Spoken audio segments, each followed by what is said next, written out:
Large piles of debris have been spotted near the Twin Bridge in Mount Gay, leading up to the Mount Rush community and further upstream, sparking fears of exacerbating an already flood-prone area. The St. Johns River, which runs alongside the main road to and from St. George's, has a history of flash flooding, posing risk to residents, businesses, motorists, and pedestrians alike. Residents and persons who work in the area shared their concerns with the GBN News team on Wednesday.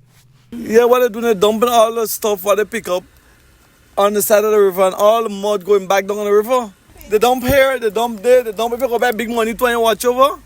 They dump over big money up the road there. They're dumping it and all they're going right back down on the river. They need to dump some stone. Government need to send people and look at different areas to say, okay, well, you know, this is a zone for dumping certain size of stones. So if you have stone to dump here.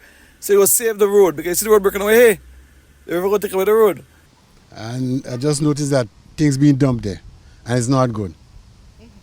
I don't like it. They filling the river up, it's a problem.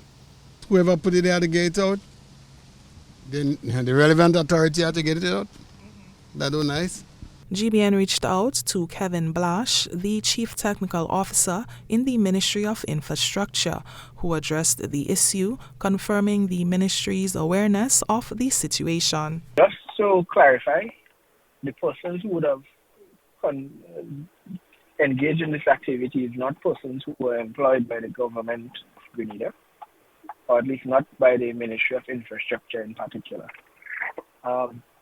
In tandem with the RGPF, we are doing some investigations as to who was the actual persons involved in the dumping, and then to take some swift action to have the situation rectified.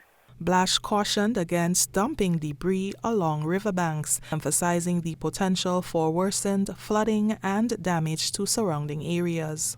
When you put this additional debris in the river channel, what it does, it constricts the flow of water, and it kind of leads to some of the things we've been battling, over the last couple of weeks. So it's almost like if it erodes most of the progress we would have made so far in cleaning up some of the landslides and in doing things to remove this similar types of debris from other areas. So it potentially moving forward, if we have heavy rains again, the material that would have been placed into that river would somehow end up being washed downstream. It may enter into the river road again, and then it's just a scenario where we have to clean it up later on after that. He also urged proper disposal of such waste to prevent these outcomes.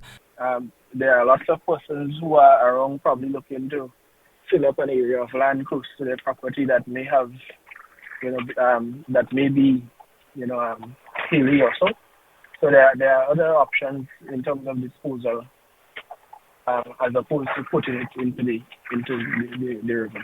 Then what we also try to do for a lot of the landslides that we have cleaned up is to find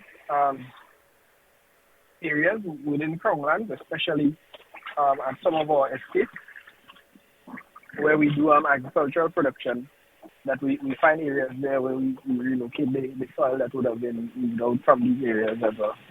The Ministry of Infrastructure is appealing to individuals and businesses to cease this harmful practice and is exploring ways to ensure compliance with proper waste management regulations. This issue underscores a larger challenge Grenada faces as climate change amplifies extreme weather events, including intense rainfall and flooding. Practices like indiscriminate dumping only compound these risks, threatening lives, livelihoods, and the environment. As the impacts of climate change become more evident, responsible waste management and sustainable infrastructure practices are critical to building resilience in vulnerable areas like the St. Johns River.